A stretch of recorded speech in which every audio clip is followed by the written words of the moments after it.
Baik, Assalamualaikum warahmatullahi wabarakatuh. Pada kesempatan kali ini, saya akan memberikan penjelasan kepada Anda tentang teknik untuk mensugesti seseorang, sehingga orang tersebut memiliki pilihan sesuai dengan apa yang kita usulkan. Teknik ini sangat pas. Kenapa? Karena bisa dimanfaatkan untuk marketing. Ya, misalkan Anda menjual mobil, tidak mudah seseorang itu mau menerima apa yang kita jual, ya. Bisa jadi tidak setuju atau bisa jadi dia cuek. Nah, oleh sebab itu kita harus membuat orang tersebut tersugesti, ya, sehingga informasi yang diberikan kepada orang tersebut itu sesuai dengan apa yang kita inginkan. Nah, atau yang kedua, Anda memasarkan suatu program atau Anda punya calon ketua BEM di universitas yang Anda jagokan. Nah, tentunya Anda ingin memilih teman dekat Anda untuk memilih orang tersebut. Nah, bagaimana caranya supaya orang tersebut mau atau sesuai dengan yang kita inginkan?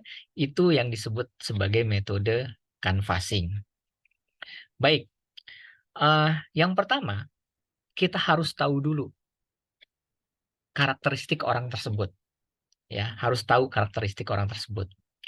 Nah, saya akan share terkait dengan ada beberapa karakteristik orang.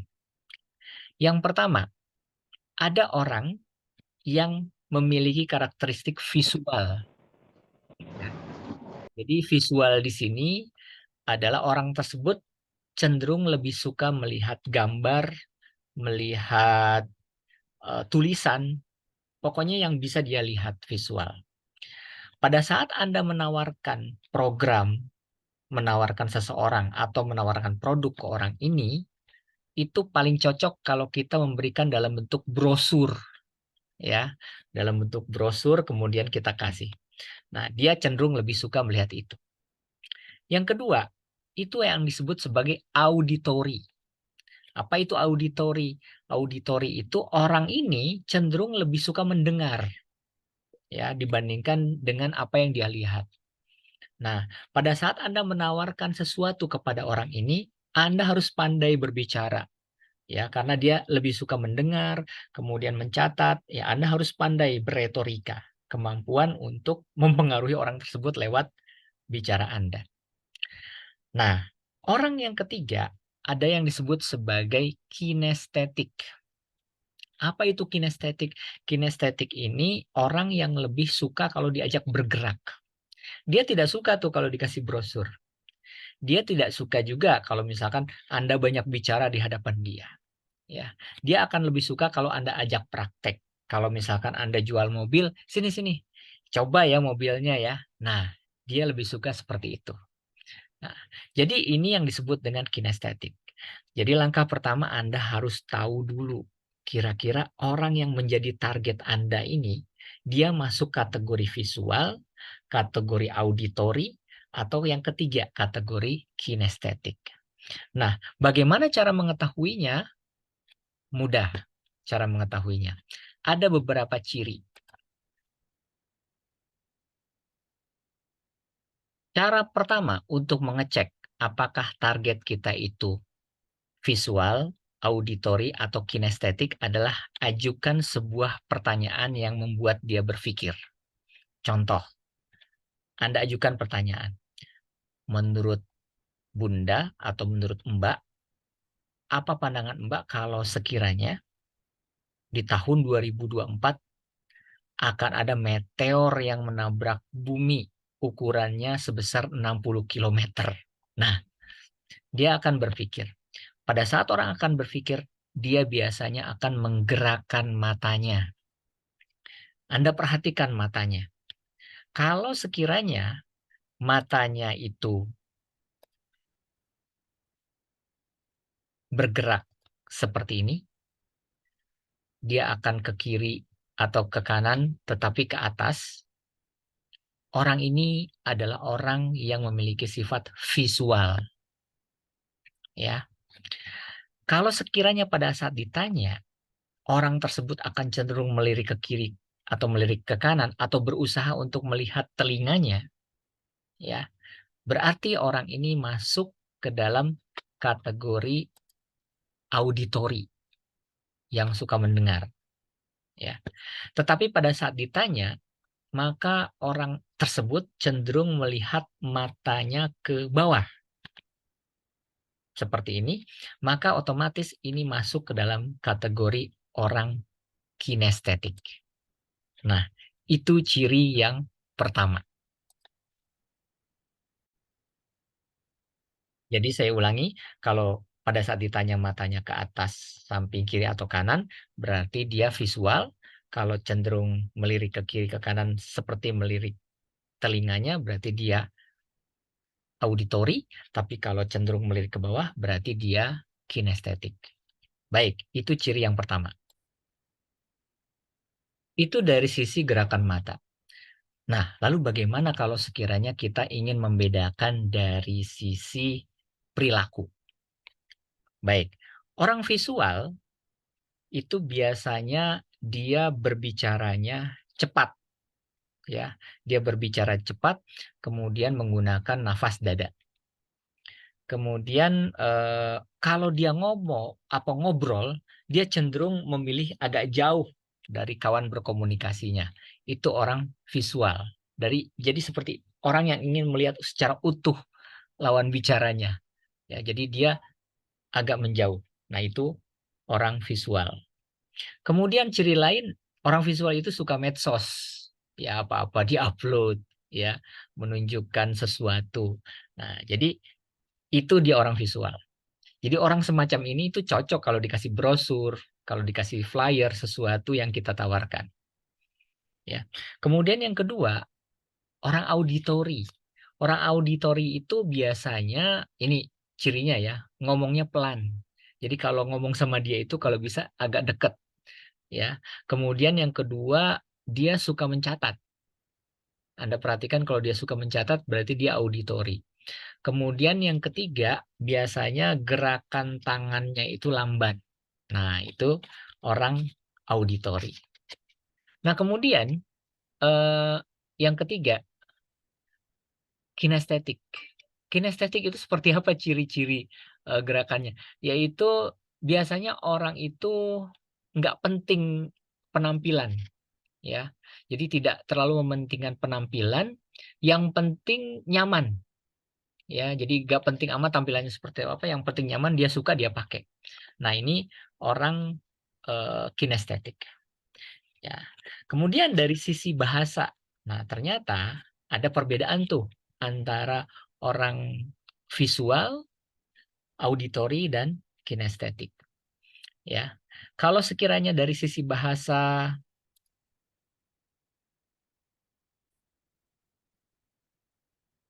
dia suka menggunakan kata-kata, saya lihat orang itu suka olahraga ya. Nah, ada kata-kata saya lihat. Coba bayangin deh, kalau sekiranya itu terjadi dengan kamu. Nah, orang itu suka menggunakan kata-kata, saya lihat, coba bayangin. Nah, orang seperti ini, itu kemungkinannya dia adalah visual. Ya. Tetapi ada juga orang yang sering menggunakan kata-kata, kok kedengarannya nggak pantas ya. Nah, itu berarti dia auditori, ya, yang cenderung lebih suka mendengar. Dan yang ketiga, orang kinestetik itu kadang-kadang suka menggunakan kata-kata coba deh rasain, ya, karena dia cenderung praktek kan. Kemudian ini kursinya lembut, nyaman. Nah, itu adalah contoh orang kinestetik. Nah, jadi pada saat mendekati seseorang, kita harus tahu dulu apakah dia visual, apakah dia kinestetik atau auditori. Nah, itu ada beberapa cara. Jadi saya review ya. Anda bisa melihat daripada saat kita menanyakan gerakan matanya, ke atas visual, ke samping auditori, ke bawah itu kinestetik. Yang kedua kita lihat cara bahasanya, dia berbicara. Kemudian yang ketiga kita lihat gerak-geriknya. Nah, pada saat kita tahu, oh orang ini cenderung visual, maka itu akan pas kalau dia dikasih brosur. Dia dikasih sesuatu yang dia bisa baca. Pada saat kita tahu bahwa ternyata orang ini adalah auditori, lebih suka mendengar. Anda ngomong aja terus, dia suka, dia nyaman mendengarkan. Ya, tapi ya oke lah dikasih brosur, tetapi yang penting untuk mendekati orang ini, Anda harus pinter bicara karena dia merasa nyaman pada saat mendengarkan. Nah, yang ketiga, kalau sekiranya orang tersebut adalah kinestetik, jangan diajak ngomong terus, jangan dikasih brosur ya, tetapi orang ini diajak praktek. Ya, kalau misalkan Anda menawarkan mobil, ya, Anda ajak dia untuk mencoba mobil tersebut. Ya, kemudian dengerin nih suaranya sambil digas. Nah, itu Anda coba deh gas. Nah, itu dia suka. Atau Anda ajak senam, Anda ajak bergerak. Nah, ini orang kinestetik itu akan suka. Pada saat kita tahu dan menawarkan sesuai dengan apa yang dia suka, maka secara otomatis akan mudah untuk mensugesti orang-orang tersebut.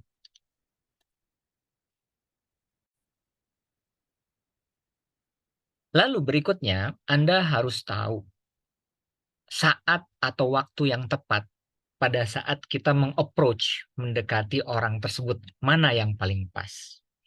Nah, sebelumnya saya akan menjelaskan bahwa seseorang itu akan berada pada frekuensi tertentu. Ya, yang pertama ada yang disebut dengan orang frekuensi beta. Frekuensi beta itu orang berada pada 14 sampai 24 Hz.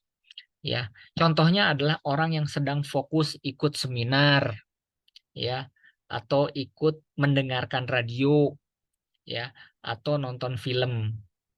Anda jangan coba-coba approach karena nggak efektif pada saat dia melakukan itu. Ya. Yang kedua, ada yang disebut dengan frekuensi alfa. Ya, frekuensi alfa itu antara 7 sampai ya 13,9 Hz. Ya. Biasanya orang-orang seperti ini itu pulang ke rumah, kemudian capek, nyender. Nah, itu frekuensinya berada pada frekuensi tersebut.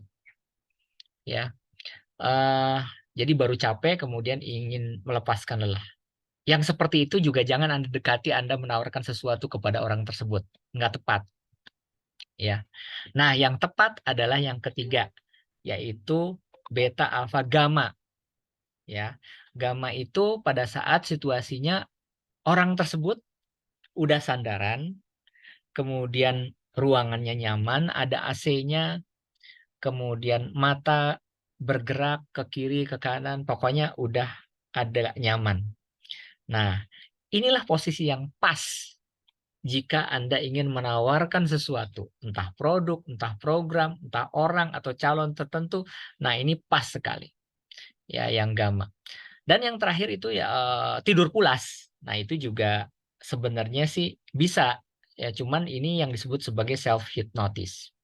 Nah, jadi pada saat Anda ingin mensugesti, ingin memasukkan ide ke dalam orang tersebut, itu paling tepat pada saat orang tersebut berada dalam frekuensi gamma ya. Ya, pada saat berada pada frekuensi gamma atau berada pada frekuensi 4 sampai 6,9 Hz. Ya, 4 sampai 6,9 Hz. Pertanyaannya, orang-orang seperti itu sedang ngapain sih? Ya. Nah, yang paling pas itu sebenarnya pada saat orang tersebut bangun tidur. Ya, itu paling pas. Cuman memang kalau misalkan di publik ya susah juga kita melihat orang yang tidur kemudian bangun tidur. Jadi pada saat Anda melihat kawan Anda bangun tidur itu pas banget kalau kita menawarkan sesuatu atau menularkan ide terhadap orang-orang tersebut. Kemudian yang kedua, pada saat tuntas beribadah. Ya, misalkan udah sholat, Assalamualaikum, Assalamualaikum.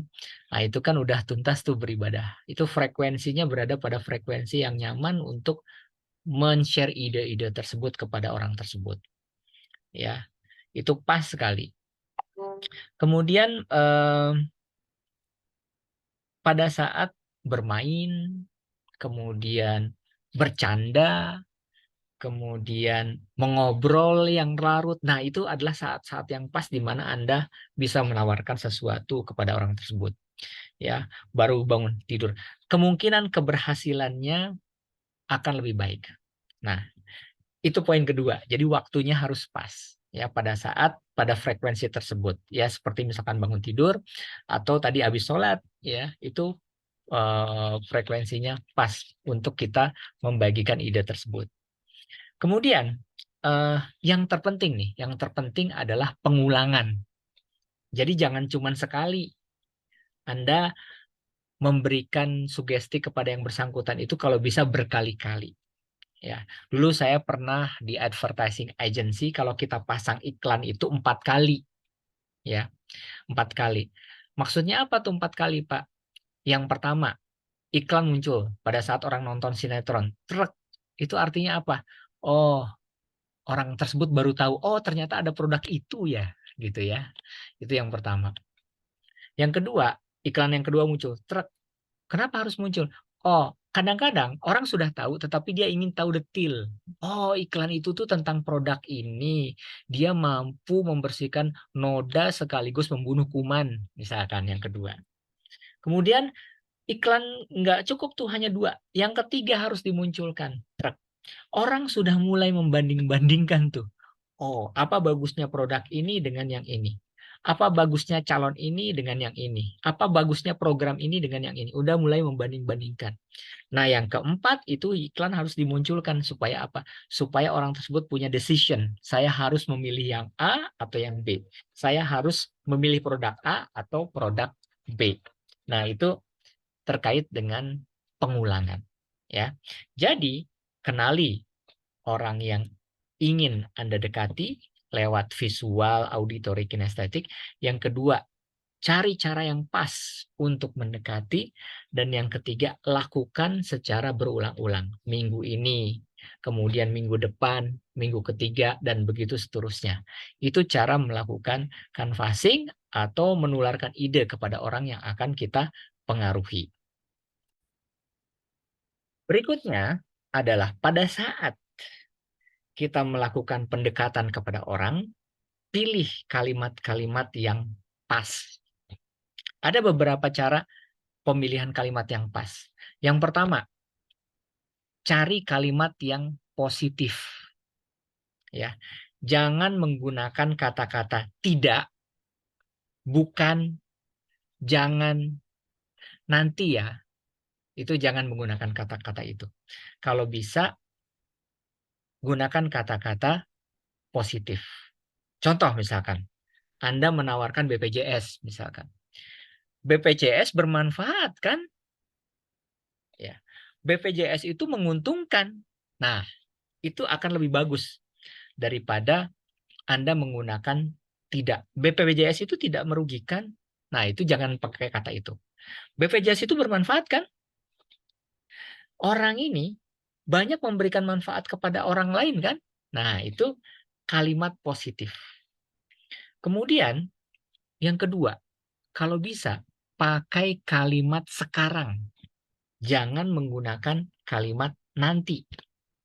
Ya, jadi hindari kata-kata nanti, saya mau coba dulu, akan, ya. Jadi kalau bisa menggunakan kata-kata sekarang. Contohnya, mobil ini sekarang adalah mobil dengan desain terbaik di Indonesia.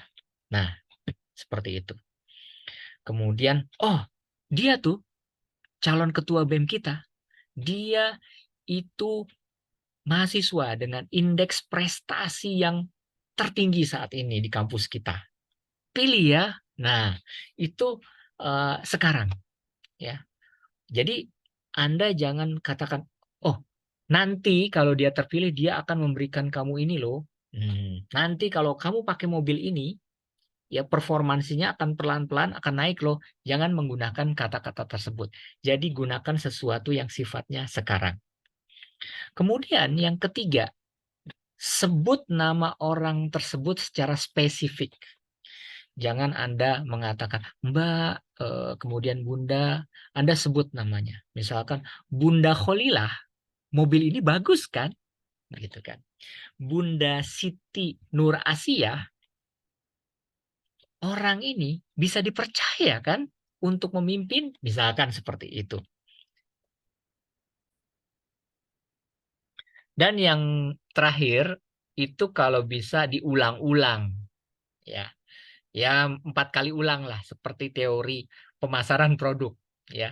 Jadi yang pertama ngenalin dulu, yang kedua lebih detail, yang ketiga ngebanding-bandingin, yang keempat keputusan tuh dia akan memilih produk, program atau orang mana yang dipilih. Nah, jadi ada 4 ya kalimat positif. BPJS itu manfaatnya banyak kan? Nah, kemudian pakai kalimat sekarang. Sekarang itu BPJS banyak membantu orang ya. Kemudian yang ketiga sebut nama spesifik. Ibu Siti Nur Asia sudah daftarkan BPJS-nya gitu kan. Yang keempat diulang-ulang. BPJS bermanfaat, BPJS bermanfaat, BPJS bermanfaat. Misalkan itu contoh ya. Itu contoh program BPJS. Nah, jadi itu strategi yang keempat ya terkait dengan penggunaan kata. Nah, kemudian strategi berikutnya bagaimana supaya orang yang kita deketin itu memilih kita atau memilih produk yang kita tawarkan. Ya, ada beberapa strategi. Yang pertama itu kalau bisa pada saat ketemu kita merendah. Ya, jangan baru datang, "Weh, kamu dari mana?" Nah, orang udah pergi langsung. Atau Anda marah-marah, apalagi orang kabur. Ya, jangankan baru kenal. Udah lama kenal saja kalau kita sering marah-marah di hadapan orang tersebut akan kabur, ya. Jadi yang pertama adalah posisikan diri kita di bawah orang tersebut. Rendah, "Apa kabar, Bu?" Nah, seperti itu, ya. Yang kedua, mendengar. Nah, orang itu lebih suka didengerin, apalagi kalau baru ketemu. Ya, "Oh Mbak, bagus sekali bajunya, beli di mana Mbak?" "Oh saya beli di Samsuipo Mas." "Oh di daerah ini." Nah itu tanya, "Di belah mana ya Samsuiponya?" Nah itu kita dengerin saja. "Mbak dari mana?" "Dari Jawa Barat." Misalkan. Yang ketiga, cari persamaan. Jangan baru kenal sudah nyari perbedaan. Ya, kita cari persamaannya. Ya, misal, "Oh kebetulan kita sama-sama satu kampung ya." Kalau nggak satu kampung, oh satu kabupaten ya. Kalau nggak satu kabupaten, oh satu provinsi. Ternyata nggak ketemu, oh kita sama-sama satu pulau ya. Cari persamaannya. Oh kita sama-sama satu negara misalkan. Oh kita sama-sama satu benua. Ya, jadi kalau bisa cari persamaan, jangan cari perbedaan. Pada saat kita mencari perbedaan, orang kabur. Kemudian kalau bisa, orang tersebut klik dengan kita, ya, supaya nyaman diajak ngobrol, ya. Sehingga pada saat nyaman diajak ngobrol, otomatis dia akan sesuai dengan ide yang kita tawarkan. Nah, kemudian, pada saat kita berkomunikasi itu ada yang disebut dengan 3 yes, ya. 3 yes misalkan. Contohnya tadi program, misalkan, mobil misalkan. Eee, Kalau bisa pada saat kita menanyakan ke orang tersebut, jawabannya yes, yes, yes, ya. Contohnya, "Ibu sudah tahu kan mobil Innova?" "Ya, saya tahu," gitu ya, itu cari jawabannya yes. Kemudian, "Itu loh mobil yang irit?" "Ya," gitu kan. Kemudian, "Selain itu juga kan harganya terjangkau kan, Bu?" "Iya." Nah, jadi seperti itu. Ya, balik lagi ke tadi ke BPJS. "Ibu sudah tahu kan BPJS?" "Ya, sudah tahu." Ya, pasti orang tahu lah. Kemudian, "Itu loh program yang membantu kita, untuk meringankan biaya kesehatan." "Oh, iya iya iya iya." Ya, "Bagusnya Ibu sudah daftar ya ya kan?" "Iya." Jadi ya kalau misalkan ada 3 yes, itu cenderung akan lebih mudah orang tersebut tersugesti dengan apa yang kita inginkan. Jadi saya mengambil kesimpulan bahwa pada saat kita menawarkan sebuah produk, program, atau seseorang yang kita jagokan ya kepada orang baru yang kita kenal dan lain sebagainya, yang pertama, kita harus punya product knowledge. Jadi kita harus tahu detail. Oh, kita ingin menawarkan mobil. Wah, kita harus tahu detail.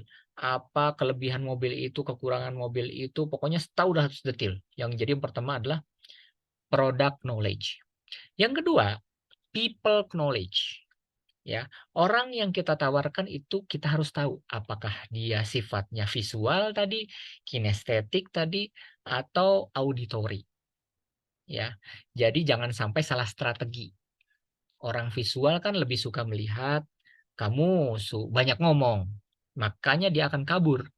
Ya, orang auditory kan lebih suka mendengar, kamu cuman kasih brosur, ya nggak pas. Ya, orang kinestetik itu kan lebih suka bergerak, kamu ajak dia bergerak atau praktek, ya, kamu malah lebih banyak ngomong. Makanya itu nggak pas, itu harus sesuai. Jadi yang pertama product knowledge, apa yang kita tawarkan, yang kedua people knowledge, yang ketiga adalah fighting spirit. Penting itu fighting spirit. Ya, pertama ditolak, besok datang lagi ditolak, terus datang lagi sampai 4 kali lah begitu. Ya, jadi itu yang disebut dengan fighting spirit. Jangan sampai kita lemah. Kita harus bersemangat untuk menawarkan kepada yang bersangkutan. Oh, orang ini tidak suka nih kalau ditawarkan dari sisi feature. Kita tawarkan dari sisi manfaat. Nah, sebenarnya teknik seperti ini itu akan memberikan manfaat yang banyak kepada orang yang kita dekati, ya. Jadi memberikan sugesti kepada orang lain itu memberikan manfaat. Manfaatnya apa sih? Jadi pada saat kita mendekati orang lain, ya, yang pertama tentunya kita akan membangun kepercayaan diri kita sendiri karena semakin banyak kita berinteraksi maka semakin terlatih kepercayaan diri kita. Kemudian yang kedua, kita memiliki hubungan, ya. Jadi kalau misalkan kita menawarkan hari ini ke 10 orang, kita kan punya relasi 10 orang tersebut. Barangkali suatu saat kita ada kesulitan, ya dari 10 itu bisa jadi ada yang membantu kita. Yang kedua, itu bisa mengubah beliefs, ya. Yang tidak pede menjadi pede, yang mungkin tidak bisa ngaji menjadi bisa ngaji, mungkin yang tadinya tidak rajin beribadah menjadi rajin beribadah, itu kan bermanfaat. Ya, atau mungkin Pak, oh ternyata Anda belum bisa ngaji, saya ajarkan ya. Wah, itu kan pahalanya besar gitu. Kemudian bisa juga mengubah kebiasaan dengan sugesti tersebut. Nah, jadi inilah strategi dari canvassing, bagaimana caranya mendekati atau memasarkan produk kepada orang yang mungkin belum pernah kita ketemu atau barangkali orang yang pernah kita kenal. Baik, hari ini cukup. Semoga bermanfaat. Assalamualaikum warahmatullahi wabarakatuh.